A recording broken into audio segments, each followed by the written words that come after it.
Selamat malam. Malam tadi, malam Mas Oke, Joko. baik, Bung Ciko.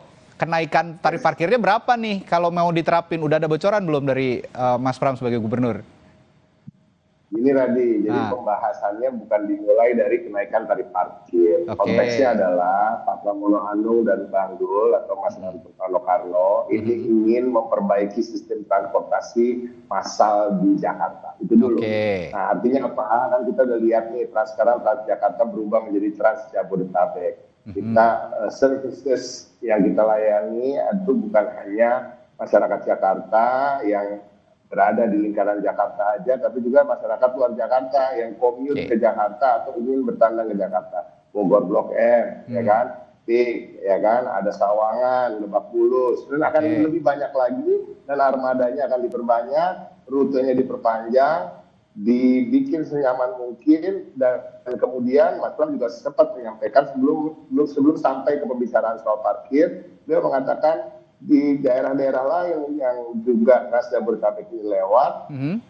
sebisanya maksimal itu jarak dari rumah sehingga bisa ke feeder atau Jaklingko atau mikrotrans terdekat itu tidak boleh lebih dari 200 meter. Itu dulu. Oke. Nah, dan ini kita harapkan yang menjadi suatu prioritas dan akan dibangun terkait juga termasuk dengan MRT juga, harapannya juga MRT nanti nggak cuma berhenti ke Lebak Bulus, lebih jauh lagi sehingga Jakarta akan bisa dikurangi kemacetannya dan lain-lain.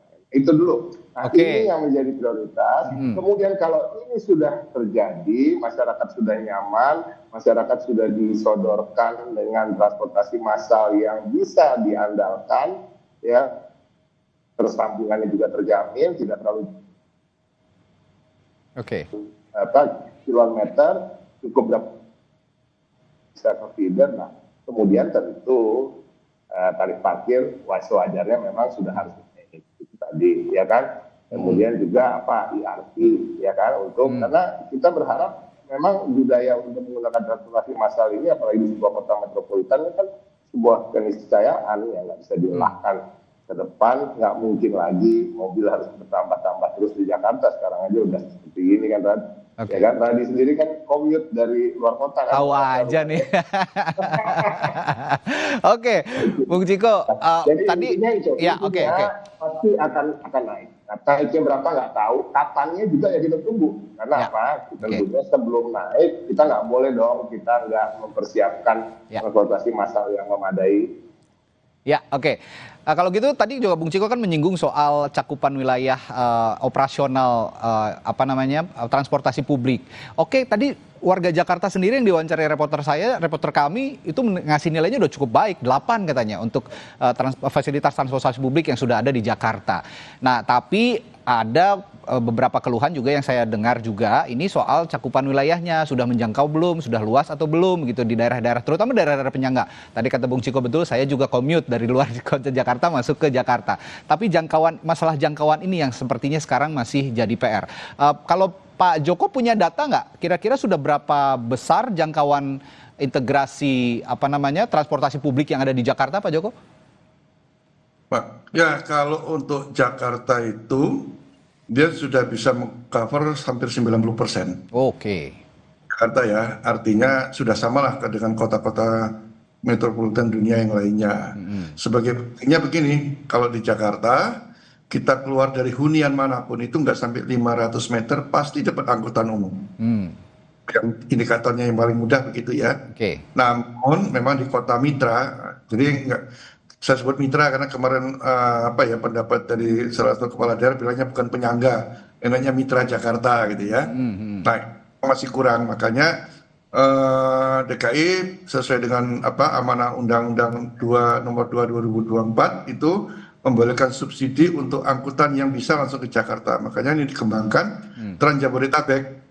Ini sudah ada 6 koridor, itu pun masih kurang lah. Artinya big bone-nya untuk daerah penyangga sudah ada lah, ya. Nanti beberapa halte itu yang nanti akan dihubungkan dengan feeder-feeder ke perumahan yang sekitar 1.900-an perumahan di Bodetabek loh. Cukup banyak itu, Oke. 1.900. Oke. Oke, saya kembali ke Bung Ciko. Kalau kata Bung Ciko, memang kita bahasnya transportasi publiknya dulu yang akan dibuat senyaman mungkin, sebagus mungkin. Nah, setelah itu baru rencana tarif parkirnya. Tapi yang di-highlight oleh publik, tarif parkirnya nih sekarang, Bung Ciko. Karena apa? Karena memang kesadaran masyarakat kita untuk menggunakan transportasi publik sepertinya masih minim ya, terutama di Jakarta. Sehingga ketika mendengar tarif parkir naik, wah kaget tarif parkir naik, sedangkan saya membawa kendaraan pribadi. Nah, ini bagaimana memberikan pemahaman juga kepada masyarakat, kepada publik bahwa tarif parkir ini juga sebenarnya untuk menunjang bahwa transportasi publik di Jakarta akan berevolusi, akan jauh lebih baik lagi ke depannya. Satu, tentunya bagi keluarga yang mampu, dan kita tahu di Jakarta juga tidak sedikit yang mampu ya, sangat mampu, bahkan punya mobil lebih dari 5 aja banyak gitu. Kalau boleh silakan aja menggunakan 5 mobilnya dalam sehari itu untuk kemudian berubah. Ya kan melalui IRT maupun parkir itu. Ya. Yang kedua, memang kadang-kadang simultan ya, berjalan bersamaan dengan tadi perbaikan sistem transportasi, menambah rute, menambah armada, memperpanjang rute, ya kan, mendekatkan feeder dari perumahan-perumahan dan lain-lain. Ini berbarengan dengan itu tentu perlahan nanti parkir juga dinaikkan dan IRT juga akan diterapkan. Nah, artinya memang ada, selain kita harus menyediakan suatu hal yang nyaman juga, tapi ada unsur, memang kadang-kadang harus ada unsur paksaan dan tanda kutip ya, dan tanda kutip. Artinya apa? Karena memang banyak orang yang belum terbiasa menggunakan transportasi massal, tapi kalau memang dia tidak terpaksa, atau ada semacam paksaan karena situasi atau karena peraturan misalnya gitu ya, itu kan tidak akan dilakukan. Contohnya saya secara pribadi, saya ini bukan pengguna transportasi massal, tapi karena sekarang jadi pegawai di Pemprov, jadi staf khususnya gubernur, setiap hari Rabu itu kan wajib ya naik MRT, LRT. Ya. Selama ini saya kalau naik MRT itu cuma karena ingin anak-anak saya kecil-kecil, cobain yuk MRT gitu, bukan untuk commuting gitu. Nah, ternyata setiap Rabu ini udah Rabu yang kelima, loh kok ternyata oke banget nih gitu. Jarak tempuhnya, waktu tempuhnya malah lebih singkat saya pulang dari balai kota, ya kan, sampai ke rumah, ya kan, sambung menyambung, ambil MRT, kemudian pas Transjakarta dan lain-lain, itu kok jadi lebih cepat gue nyampe rumah gitu. Oh, emang ternyata sudah memadai, makanya seperti yang disampaikan teman kita tadi yang di Sabang tadi mengatakan bahwa ternyata 80% gitu. Saya sebelumnya terus terang aja jujur, Radi, nggak pernah gitu bahwa senyaman ini, seenak ini, dingin juga ya dalam Transjakarta, dingin banget dalam MRT dan bersih banget stasiunnya dan lain-lain. Jadi mudah-mudahan simultan sambil berjalan dengan tadi kita mencoba memutakhirkan semua peralatan transportasi kita, moda transportasi kita, menyamankan dan mendekatkan dari perumahan-perumahan. Itu juga nanti masyarakat yang memang harus dipaksa dalam tanda kutip tadi, ya kan, karena parkirnya sekarang mahal, pakai IRT pula, ya kan. Jadi saya coba nih, saya yakin akan banyak yang tercerahkan seperti saya untuk kemudian lebih senang menggunakan transportasi massal. Ya, memang mayoritas masyarakat yang ada di Jakarta beraktivitas sehari-hari ini penuhnya yang commute begitu ya, yang warga asli Jakartanya sendiri tidak terlalu banyak. Tapi ya ini untuk juga memfasilitasi yang commute itu tadi, karena bagaimanapun Jakarta ini ataupun masyarakat yang commute itu juga bagian dari Jakarta karena mereka beraktivitas sehari-hari di Jakarta. Saya ke Pak Joko lagi. Pak Joko, kalau tadi soal tarif parkir ini belum disinggung secara menyeluruh begitu ya oleh pemerintah Provinsi Jakarta. Tapi saya ingin tanyakan juga, kira-kira kalau nanti kebijakan ini diterapkan, seperti tadi Bung Ciko bilang, ini buat bikin masyarakat kapok dulu nih untuk bawa kendaraan pribadi, tarif parkir mahal, baru pakai transportasi umum. Kira-kira ngaruh nggak? Bisa menumbuhkan minat masyarakat ataupun kesadaran masyarakat untuk menggunakan transportasi publik nggak? Saya kira memang harus ada istilahnya ada push and pull strategi ya. Pull-nya itu sudah disediain public transport tadi. Untuk Jakarta sudah 90% kan. Kalau push-nya itu memaksa orang untuk menggunakan angkutan umum. Sudah dicoba dengan sekarang ganjil genap, tapi itu tidak bisa. Ya harus punya cara lain. Ya nantinya mungkin IRP itu salah satunya ya. Tapi saya kira itu ampuh lah. Beberapa kota juga sudah menjalankan. Tapi tentunya untuk warga yang di Bodetabek ini memang harus disediakan angkutan umum sampai dengan kawasan pemukimannya. Itu tadi ya, Bodetabek. Kemudian ada feeder-feeder yang masuk kawasan perumahan sekitar 1.900 perumahan loh, cukup banyak itu. Banyak ya. Cukup banyak. Saya punya data itu ya. Saya udah nulis lah di beberapa. Itu 1.900 yang ada di Jakarta saja atau daerah penyangganya juga? Itu daerah penyangga. Kalau Penyangga, Jakarta sudah oke, baik. ribuan. Tapi kalau Jakarta kan tadi saya katakan sudah 90% semua kawasan pemukiman di Jakarta sudah terjangkau semua. Oke. Tinggal Bodetabek ini. Nah Oke, itu, oke. nah kalau itu sudah diberikan, dan mulai sekarang sudah yang penting ditata parkir tepi jalan. Potensi parkir di tepi jalan Jakarta itu pernah kami hitung tuh setahun sebenarnya bisa di atas 3 triliun setahun. Wow. Lumayan kan potensinya cukup besar. Bahkan ada teman saya menghitung katanya bisa sampai 4 triliun itu untuk kota Jakarta. Itu belum Tepi dinaikkan jalan. loh ya tarifnya. Belum. Sangat besar. Padahal kalau Ya. kita lihat data itu menunjukkan pendapatan parkir tepi jalan itu berapa? Cuma 50 Ya. miliar nggak salah itu. Kecil sekali. Berarti kayaknya cukup banyak kan. Itu ditata dulu. Oke. Karena banyak kuasa yang katakanlah dengan ormas-ormas atau yang liar itu Ya. ditertibkan. Potensi cukup besar lah. Nah itu gimana tuh Bung Ciko? Ini juga perlu jadi bahasan sepertinya oleh pemerintah Provinsi Jakarta. Banyak juga kalau kata Pak Joko tadi parkir-parkir yang tidak dikelola dengan baik oleh pemerintah Provinsi Jakarta, melainkan dikelola oleh pribadi-pribadi atau individu-individu. Potensinya sangat besar, 3 triliun. Kalau memang itu jadi pemasukan atau PAD Provinsi Jakarta kan luar biasa, Bung Ciko.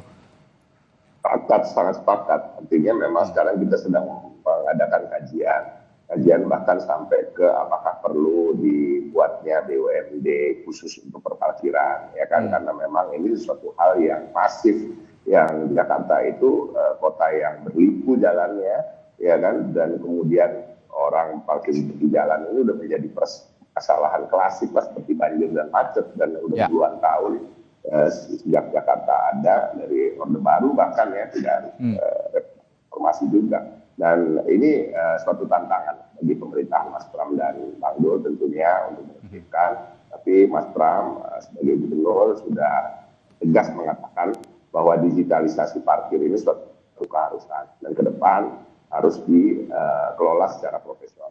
Secara profesional ini yang sedang kita kaji. Apakah melalui BUMD khusus perparkiran atau kita serahkan kepada swasta yang kemudian ikut lelang yang profesional.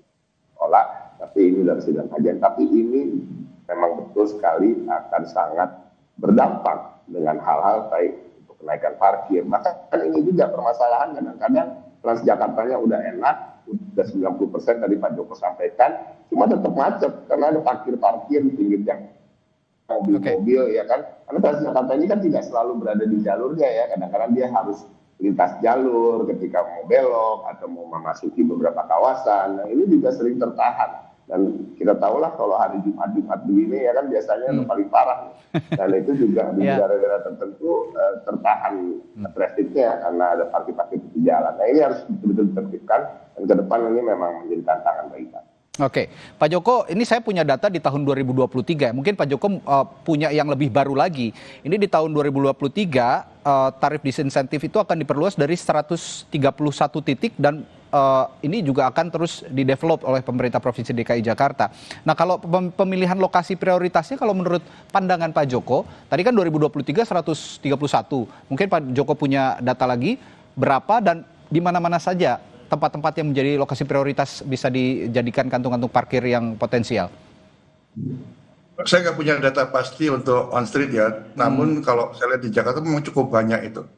Sangat banyak, dan mungkin penghasilannya ada yang saya perhitungkan itu lebih dari 1 juta per hari. Oke. Makanya saya bilang kita coba hitung aja, 2012 saya coba hitung, 2012 itu potensinya sudah di atas 1 triliun. Ya, apalagi sekarang sudah di 3 triliun. Kali kita menghitungkan jumlah kendaraannya sepeda motor sudah berapa gitu ya. Belum lagi daerah pinggiran. Nah, parkir-parkir tepi jalan ini potensi yang bisa menjadi pemasukan. Jadi parkir itu sebenarnya kan bisa 3 hal lah. Pertama untuk mengendalikan lalu lintas, ya manajemen. Yang kedua bisa untuk pendapatan. Yang ketiga ada fungsi pelayanan publik. Nah, memang tidak semua jalan dibolehkan parkir tepi jalan. Itu jalan nasional nggak boleh. Tapi di Jakarta, yang jalan nasionalnya kan sedikit. Ya banyak jalan yang milik Pemda DKI kan. Artinya itu ditata sedemikian rupa sehingga nanti menjadi pemasukan. Ya memang tentunya akan diatur lah kalau petugas parkir. Dulu pernah kok zaman kalau nggak salah Gubernur Ahok itu tukang parkir itu digaji bulanan. Dan kami coba 1 ruas cukup itu. Pendapatan 1 hari itu bisa bayar petugas parkir 1 bulan itu di 1 ruas ya. Kami pernah hitung gitu. Jadi cukup besar potensinya, ya. Oke. Dan termasuk juga area-area yang diperbolehkan parkir dan juga dilarang parkir begitu ya Pak Joko, karena ya tidak semua tempat juga bisa ditempati oleh masyarakat untuk berparkir. Kalau di negara-negara maju kan misalnya begitu ya, ada sistem tiketing. Kalau memang tidak boleh parkir tapi parkir di situ, tiba-tiba ada tiket tilang gitu. Nah, ini masyarakat kita itu sebenarnya memang harus dibikin jera dulu gitu, baru bisa tertib kayaknya gitu ya Pak Joko ya. Jadi begini, makin ke pusat kota, itu lahan parkirnya dipersempit. Makin kecil, tarifnya makin tinggi, seperti itu caranya. Tapi pemerintahnya bagus, gitu ya. Saya kira kota Jakarta sudah bagus, ini tinggal daerah pinggiran lah. Saya kira kalau benar-benar ini serius, dan Jabodetabek sudah ada, nanti ada penambahan lagi sampai kawasan perumahan, sudah disediakan poolnya, tinggal ngepusnya aja. Memang harus dipaksa. Ada yang sadar kan, banyak yang tidak sadar juga, karena Jakarta pun sudah 90% wilayahnya itu yang beralih sebenarnya baru 10%. Karena sepeda motornya menjadi predator. Terakhir saya ke Bung Ciko. Bung Ciko, untuk tataran sosialisasi, ini kan juga rencananya tetap ada ya, karena ini sudah tertulis begitu, sudah ada rencana untuk menaikkan tarif parkir, meskipun tadi entry point-nya sebenarnya dari transportasi publiknya dulu. Tapi untuk strategi komunikasi dan sosialisasi Pemprov memastikan masyarakat ini memahami manfaat kenaikan tarif parkir, seperti untuk pengurangan polusi udara dan juga mengurangi kemacetan, gimana strateginya? Ya salah satunya kita minta Radi sering-sering undang saya langsung. Kita membicarakan ini bersama Pak Joko. Sekalian ya. Intinya gini, seperti saya sampaikan tadi ya, masyarakat ini harapan kita ini, saya yakin kok masih ada puluhan persen ya yang belum pernah mencoba betul-betul menggunakan transportasi massal ini sebagai alat commuting, bukan alat rekreasi semata ya. Seperti saya contohnya itu saya katakan dalam 100 hari pertama pemerintahan Pak Pram ini udah 5 kali hari Rabu dan saya udah enjoying dan akhirnya saya menggunakan juga di hari-hari yang lain gitu. Jadi emang harus dicoba deh transportasi massal yang khususnya masih di lingkaran Jakarta, seperti tadi Pak Joko sampaikan, nggak nyampe 500 meter dari tempat perumahan udah ada feeder gitu. Bahkan di beberapa tempat tinggal jalan sedikit udah ada dapat Mikrotrans yang gratis itu, yang kemudian ada 15 golongan gratis, dan banyak lagi lah manfaat-manfaat yang kita bisa dapat kalau kita menggunakan transportasi. Ya, dalam tataran implementasi tentu saja ditunggu publik, ditunggu masyarakat Jakarta, dan saya juga pernah bilang sama Bung Ciko, enak kan naik transportasi umum, ternyata dibuktikan enak, beneran kan? Nah jadi kita tunggu implementasinya, Bung Ciko, dari Gubernur Jakarta Mas Pramono Anung dan juga Bang Dul, Wakil Gubernur Jakarta. Semoga ini juga jadi solusi bagi masyarakat Jakarta untuk bisa lebih nyaman lagi, terutama dalam hal berlalu lintas begitu ya, lebih nyaman, dan juga bertransportasi publik juga lebih nyaman, sehingga Jakarta bisa dinilai sebagai kota yang aman dan nyaman. Terima kasih Bung Ciko Hakim dan juga Pak Joko setelah berbagi perspektifnya di Sapa Indonesia Malam hari ini. Sampai jumpa lagi saat malam. Selamat malam. Saudara, setelah jeda kami punya sorotan lainnya yang akan kami bahas, diantaranya kasus suap yang menjerat hakim. Presiden Prabowo Subianto menyebut bakal menaikkan gaji hakim hingga 280% untuk hakim junior. Presiden berharap kenaikan gaji ini membuat hakim tidak bisa dibeli siapapun. Lalu bisakah demikian? Kami akan bahas dan ulas setelah jeda di Sapa Indonesia Malam. Bersama rekan saya, Friska Larissa.